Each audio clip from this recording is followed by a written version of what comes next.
Hey, what's up everybody? Welcome back to the channel. In today's video, I'm going to be introducing my new dancing partner, the Basso Diamante. Now, I remember the brand Basso from the late 80s, early 90s when steel frames ruled the roost in my local group rides. And among them was Basso, Giuciotti, Bottecchia, De Rosa, Bianchi, Pinarello, Colnago.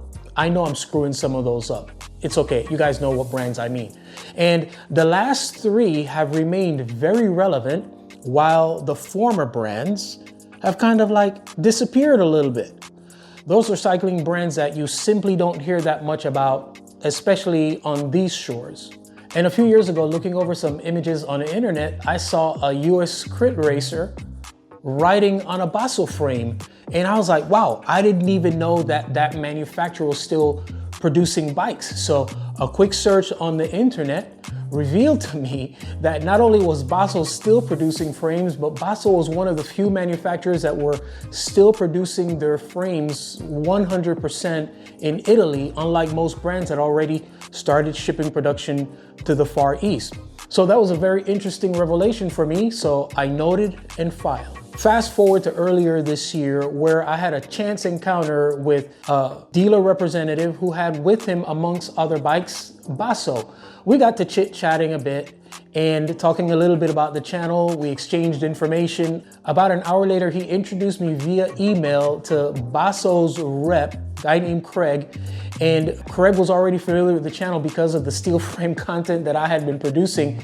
So after talking a bit about cycling, the brands, what's going on with some of the manufacturers in Italy, Craig offered to set me up with a Basso Diamante to demo on the channel, share my honest 100% unrepressed feedback about what I felt about the bike, and of course I would have it no other way. The reason I'm telling this long drawn out story is because some of the best bikes you have never ridden, you have never even heard of. There are some amazing bike options aside from the typical limited choices that propagate our group rides. I don't think I need to mention any brands. So I appreciate what Craig offered to do because I think it's bold and right.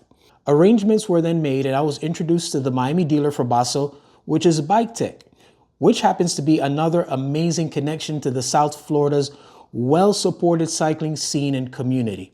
I had a quick chat with Arnie, the owner, and I'm excited about the plans they have for the community going forward. Arnie, how long have you guys been in this location? This location's about 20 years old. Okay. And we've been around 36 years. Okay. I think 37 this summer. And does your store, are you guys involved in the community with cycling and events and things like that? We are. I mean, we do group rides and so on. Mm-hmm. Now, before COVID, we also owned Velosport, which we used to do 8 big events a year. You know, we used to do Cycle Fest, Tour of the Coast, Tour of the Keys. Those were all our events. So we're hoping, actually, we're in negotiations now with some folks to get back into the event field again because there aren't any. So we need them. Any seasoned South Florida cyclist is going to have fond memories of Cycle Fest. And I, for one, am looking forward to having those events back. I even miss their t-shirts and paella. If you know, you know. Now, onto the Diamante. I plan to do my typical ride evaluation where I'll talk about initial ease of fit, what it was like to first push off on the bike. I'll talk about riding on the flats, going solo, small group ride, large group ride, mid-tempo, fast rides, hard efforts in terms of how it corners and accelerates. And lastly, I'll talk about some of the features on the bike that I think make it quite unique. I've already got about 7 good rides in on the bike, so I'm already starting to form a pretty solid impression of it, and I'm looking forward to unpack that and sharing that with you guys. We've got a lot to cover today. I know I always say that, right? But we do have a lot to cover today. So let's go. Initial ride impressions. When I first got it basically out of the box, I had just come off of riding a titanium frame and I was tooling around in my neighborhood. So right after that, I kind of jumped on my steel frame, the Dark Star, and then I got on this and I was like, I didn't feel nothing special. In fact, I was like, kind of like, man, we'll see. The following morning, I had a ride scheduled with OMG Cycling. And the minute I got on the bike, I was like, oh my gosh, this thing is so amazing. Because at initial launch, I immediately felt the quality of the build as I was gearing up for that ride. I was easily able to get into my riding position once I transferred my fit, and the bike displays that stability that makes it feel like, oh, I could ride this bike all day long. It feels like a Grand Tourer more than like a crit type bike, but as the miles develop, we'll see. The bike I'm on is a size 53 with a one-piece bar and stem that measures 40 centimeters width and 110 centimeters for the stem. This is Basso's in-house unit called the Levita, and it has a clean weight of 330 grams. The ergonomics, though, are spot on. I believe the drop is 125. When you are in the drops, man, the end of the bar gives amazing support to the palm of your hands. The saddle is a Cell Italia SLR Kit Carbonio, so at launch, the bike is solid and composed, and it adapted well to my fit without me needing to make any type of adjustments.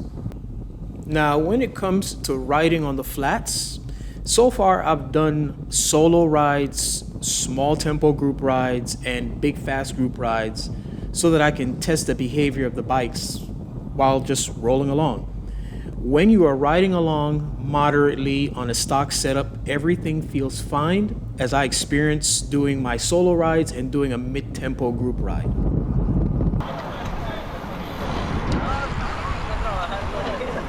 OMG morning ride, Wednesday morning ride rather.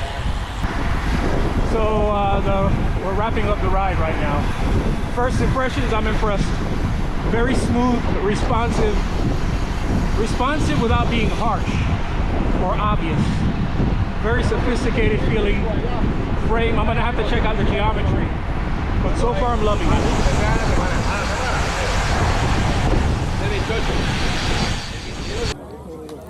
That was indeed the story on easy and mid-tempo rides. However, on more challenging rides, I found that the stock setup had a glaring deficiency. I took the Diamante out for Ride 84 fast group ride on Saturday morning. One cool thing is that several cyclists recognized it immediately as a Basso Diamante. They knew both the bike and the brand. Now, when the pace picked up, I found that the bike did the hard work of transmitting my power to get me up to speed, but it didn't do the extra credit of holding the speed. Observe.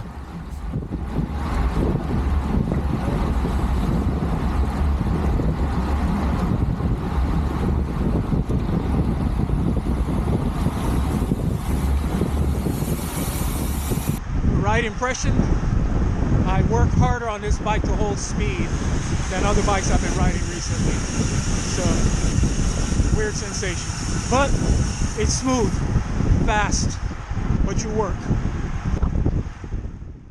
The wheel set on the bike is a Microtech RE38. I believe it's Basso's house brand.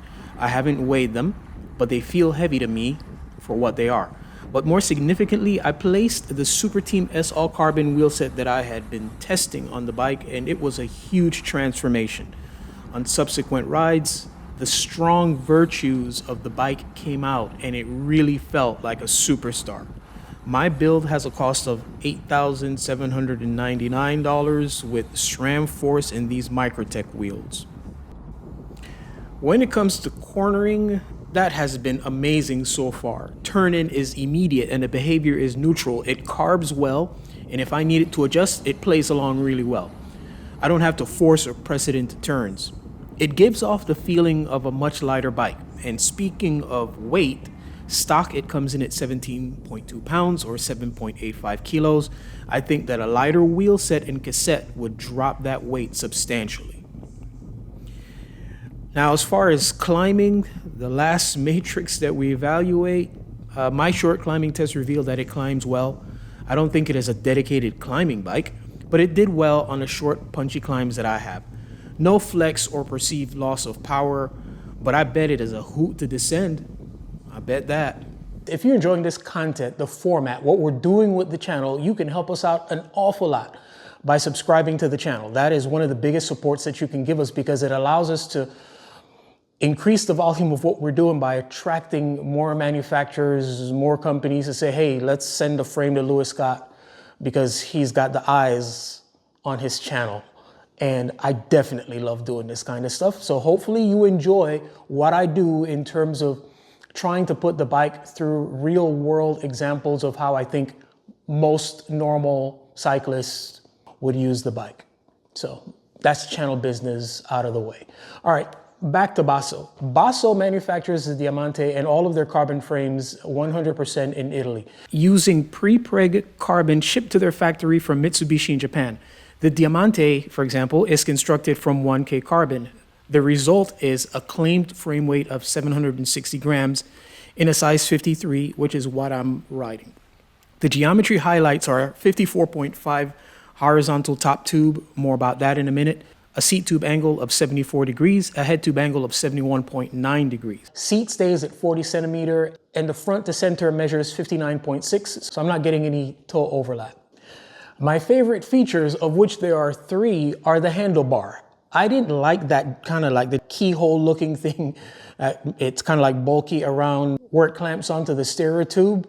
I initially was like, but I was quickly able to overlook that, because when I get into the drops, and I mentioned this on a video, because of the way how the bar is engineered, you actually feel like you're getting additional support for this part of your hands when you're in the drops, and it's like I can stay in the drops all day long. It felt really comfortable. It's one of the features that I really like. The second feature I mentioned, which is a horizontal top tube, because I'm one of those old school cyclists that if a bike is feeling a little unstable, if I'm getting hit with crosswinds in a descent or something like that, I like to grip the top tube with whatever works physically, and that's something that you usually can't do with bikes that have sloping top tubes or very extreme sloping top tubes. The other feature that I like is that it's kind of like a hidden gem in the through axle over on the drive side. There's this little key that if you pull it out, you can actually use it to adjust the brake caliper on the fly. It just fits in there really cool. I think that's a very nice touch. Features that I don't like is the Microtech 38. I already told you, I feel like this does not belong on this bike. It felt cheap. They're heavy. They were noisy. Whether I was pedaling, braking, or cruising, I felt like there was noise coming from, I don't know if it was the hub, the spokes, whatever it was. I just did not enjoy having those wheels on the bike. So like I said, I'm going to be doing some reviews of this bike with different wheel set. Stay tuned for that announcement. So that's it.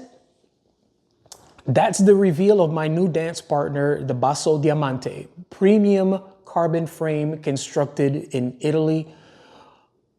Doing a very good job so far of impressing me. It's like people are like, oh, gasp, he's riding carbon.